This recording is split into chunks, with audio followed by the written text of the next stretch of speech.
welcome back to Surprise the World. This week, we're looking at the missional habit of eating, and we're going to discover together that the table is a powerful place for people who are sent to alert people to the rule and reign of God. Take a moment as a mission group to read through the introductory passages as we're introduced to maybe a more obscure character from the Old Testament, but one that gives us a powerful shadow of what Jesus would come to do.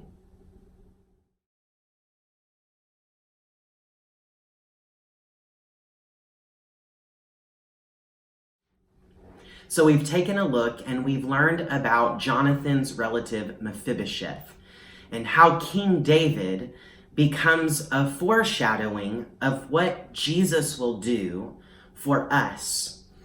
So let's take a look and consider some of the parallels that we see in the way that David invites Mephibosheth to dine at his table, in the same way that God, through Jesus, invites us to his table.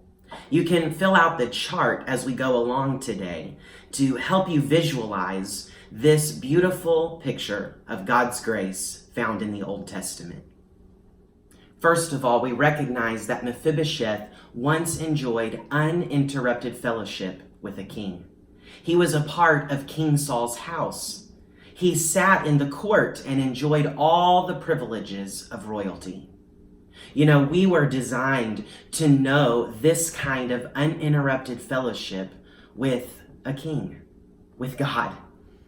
How do we know that? Well, because the first man and woman were created in this way, and they experienced it. They enjoyed all the privileges of being at the top of God's created order, and they communed with him freely and fully in the garden. Secondly, we see that when disaster came, Mephibosheth and all of Saul's house had to flee. They had to run away. In the midst of this departure, it's very likely that Mephibosheth's nurse dropped the young child, causing him to be handicapped and preventing him from walking independently for the remainder of his life. Again, the first man and woman experienced what we call the fall. They lived outside of God's plan for their lives, causing them to sin by falling short of God's standard. To sin is literally to miss the mark, and they miss the mark of God's calling, what he created them to do and what he created them for. Consequently, you know what their first reaction was when they recognized their sin? It was to hide, to cover up. All of a sudden, intimate fellowship, the full privileges of being in relationship with their Creator were interrupted. Now we, who have inherited Adam's sin, we can recognize this feeling. We know what it is to be ashamed. We know what it is to feel like we need to hide or cover up, to run away, to feel so unworthy of God's love and acceptance that we actually turn from him. Sometimes this sense of our own sin, our own unworthiness, can be utterly overwhelming.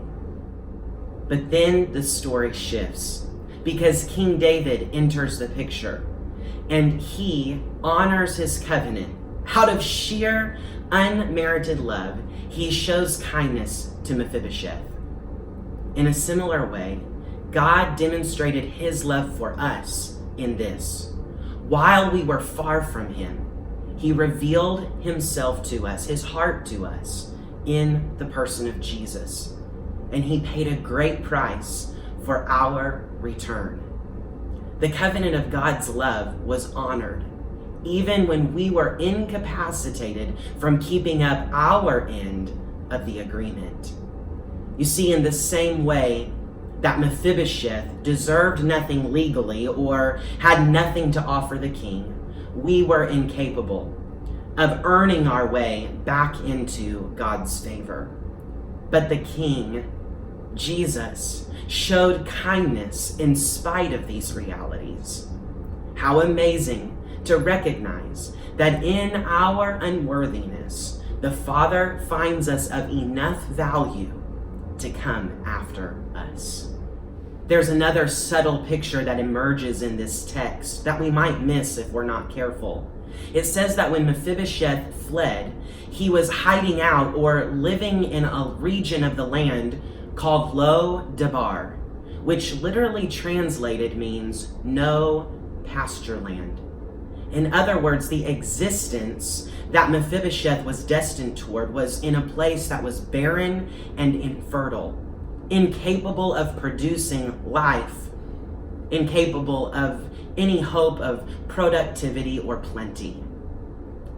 Peter writes to us about Jesus' mission on earth, and it says that he has rescued us out of darkness and brought us into his marvelous light.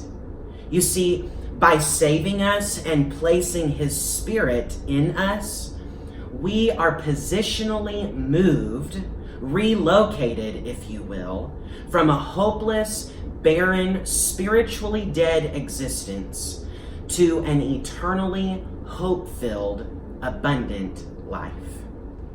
Fifth, there's a picture in the text that tells us that Mephibosheth regularly dined at the king's table.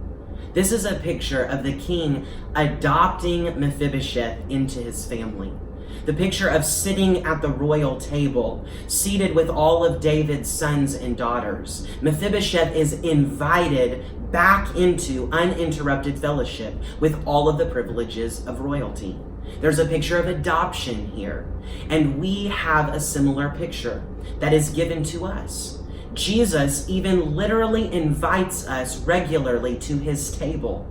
We're reminded that our fellowship with God is restored through the spilled blood and the broken body of Jesus. We literally commune at his table in an act of remembrance so that we are reminded that we are invited and adopted back into the family of God. There's also a picture in Paul's writing about this. It says that we are adopted as sons and daughters, sealed with the Spirit as a guarantee of the inheritance that awaits us. And in fact, it tells us that this Spirit within us enables us to cry out to God as Abba, Father, our Papa or our Daddy. In other words, there's an intimate relationship restored because we've been invited back through the work of Jesus to sit with him, to fellowship with him, to enjoy his company once again. There's another awesome thought about Mephibosheth coming and sitting at the king's table. Remember, Mephibosheth remained handicapped his entire life. His legs specifically were maimed and mangled. But think about this picture, that when Mephibosheth would scoot up to the king's table, his handicap was covered over. While his handicap was a constant reminder of the fall. When he was seated with the king, it was a constant reminder that the king's love covered over his brokenness. Now think about this. In the same way, when we are invited to the king's table, we recognize that while we're works in progress, his grace is sufficient to cover our weaknesses. Though he is healing us and restoring our brokenness, we are utterly dependent on the daily favor of the King, the grace, the unmerited favor to sit with him so that he can atone or cover over where we are still broken. Now, one day, the hope is that there is a final banquet table. We will be invited to dine at this table, and we will then be fully restored.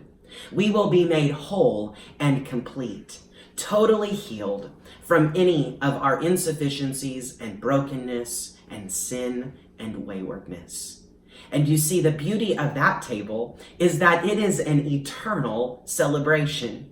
It is in this place that the greatest and the least in the kingdom of God will feast together and find commonality in the lavish love of our Father, our eternal host, the King of Kings. Today, we just highlighted a snapshot of how the table becomes an important symbol in the redemptive story of God, weaving through the Old Testament into the New Testament in the upper room, and it's even pictured in the fulfillment of God's kingdom, a wedding feast, a banquet table that we are still awaiting. So, with this in mind, can we be inspired to invite people to our tables, to grow in hospitality, to learn this rhythm and this habit of being sent ones? The table becomes an incredible place of commonality, a place of intimacy, of relationship, of restoration and healing. Who can you invite to your table?